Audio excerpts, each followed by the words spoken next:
నీ పేరేంటి? చెన్నై ఏ ఊరు? ఇదే ఊరు కొత్తపేట. కొత్తపేట, ఉమ్. మహబూబ్నగర్ జిల్లా. ఉమ్. ఇట్లా ఉంది అన్ని హామీలు నెరవేరుస్తున్నాడన్న ముఖ్యమంత్రి రేవంత్ రెడ్డి. యాభై ఇయలే ఉమ్. ఏం అసలు? ఏమి ఇయలే ఉమ్. పింఛన్ లేదు 4,000 ఇస్తాను ఇయలే. ఉమ్. ఆ? ఉమ్. అదేందో ఆడవిళ్ళ గృహప్రవేశం అది ఇస్తాను ఇయలే. ఉమ్. గృహలక్ష్మి. ఆ, ఉమ్. ఇక గృహలక్ష్మి, గృహజ్యోతి, కళ్యాణ లక్ష్మి, మహాలక్ష్మి.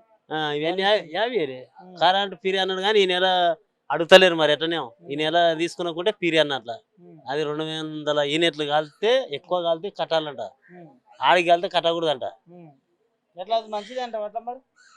అది మంచిదే కానీ ఇక ఇచ్చేది ఇయ్యేది మనకు అర్థమవుతుంది, ఇస్తలేడు కదా. నమ్మకం లేదంట. నమ్మకమే అది. ఇప్పుడు నీవు 100 రోజుల టైం అన్నావు, ఉమ్. 100 రోజుల టైం దాటిపోయా దాటిపోయిందా? మరి ఏమన్నది. ఉమ్. 4 నెలలు అయిపోయా అంటే 4 4,000 పెన్షన్ లేదు, ఉమ్. ఆడవిళ్ళ పైసలు లేవు. ఉమ్. ఇక గ్యాస్ అంటే గ్యాస్ ఎక్కడ పోయాను. ఉమ్. 500కి ఇస్తున్నాడు కానీ గ్యాస్. యాడ్ ఇస్తున్నాం ఇస్తలేరా? మేము పోయి ఓడి తీసుకున్నాం, మేమైతే తెలియదు. ఇంకా నీకు పింఛన్ వస్తుందా? వస్తుంది. 2,000 ఇస్తారా? 4,000? 2,000 4,000 ఇస్తాను ఏం లేదు కదా. మరి ఎప్పుడు ఇస్తాడు? పోయినాక ఇస్తాడా? ఏమైనా దిగిపోయినాక ఇస్తాడా? మరి ఇప్పుడు ఇంకేడ దిగిపోతాడు? ఇంకా 5 ఏళ్ళు ఉంటాడుగా. 5 ఏళ్ళు చూసుకున్నా సంవత్సరమే. ఇంక 3 ఏళ్ళు అయితే అయిపోయాయి ఉడవికేది. ఎందుకే మరి ఇంకేం చేస్తున్నాడు? ఇప్పుడు ఎవరికైనా మంచి పని చేస్తేనే మంచివాడు రా ఉండాలి అనిపిస్తుంది, చెడ పని చేసి ఉండాలని కూడా అనుకుంటుంది. గట్లే కదా ఉడవీకుడు అంటవా? అప్పుడు ఎట్లుండే కేసీఆర్ ఉన్నప్పుడు? పింఛన్లు కానీ ఇవన్నీ అప్పుడు వాళ్ళకి వికలాంగులకు పెంచిండే కదా కేసీఆర్.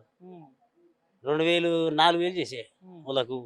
ఇప్పుడు ఇవన్నీ ఏమనంటే మళ్ళీ ఇప్పుడు అందరికి శిరసంబంధం ఇస్తా 4,000 అన్నాడు. ఇయ్యండి అంటే రేవంత్ రెడ్డి మాట తప్పినట్టేనా?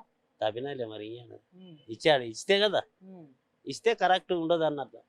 ఇయ్యనప్పుడు తప్పినాలే. పొలం గిట్లుందా నీకేమన్నా? 1 ఎకరం ఉండదు. అవి రైతు బంధు 15,000 ఇస్తాను ఏనప్పా. 15,000 ఇస్తానే ఏంలే ఏడేసిండు ఏంలే. ఇక అదే పాతది వేస్తున్నాడు. అంటే అన్ని పాత ఉన్నాయే మళ్ళీ ఇప్పుడు ఇస్తారు అంతే. కేసీఆర్ వేసిన రైతు బంధు వేస్తున్నాడు. ఈయన కొత్త వేస్తాడు కదా 15,000. ఇవన్నీ చూసేసిరా మీరు ఓట్లు? అంటే 15,000 మీకు రైతులకు ఇస్తాడు, 4,000 ఇస్తాడు. అవన్నీ ఎవరు చూసిండు అయ్యా? ఎవరు చూసిండు? అవన్నీ చెప్పిండు. ఎన్నికల ముందు అప్పుడు చెప్పినప్పుడు అరే ఇస్తారులే అని అనుకున్నారు కదా. ఎట్లనే గట్లే అనుకోని ఆశ ఎవరికైనా ఆశ కదా, మందికి ఇస్తారు కదా. ఆ ఈయన కన్నా ఆయన ఎక్కువ ఇస్తాడు ఇంకా లెక్క. కానీ వాడు గెలవపాయ. మంచిగా అప్పుడే ఇవన్నీ రోడ్లు గీళ్ళు అన్ని మంచిగా చేసాడు. ఇప్పుడు వాళ్ళు చేసిన దాని మీద ఆయన వచ్చాడు కూర్చున్నాడు, ఇది ఇస్తా పబ్లిక్ చేస్తలేడు, పనిలేడు చేస్తాడు. ఇంకా పబ్లిక్ పెట్టినాడు పని ఏం చేస్తున్నట్టు పబ్లికే పెడతలేడు తిండి. ఎట్లా ఇంకా తతిమలకు గడ్డి ఆడేస్తాడు ఎట్లా.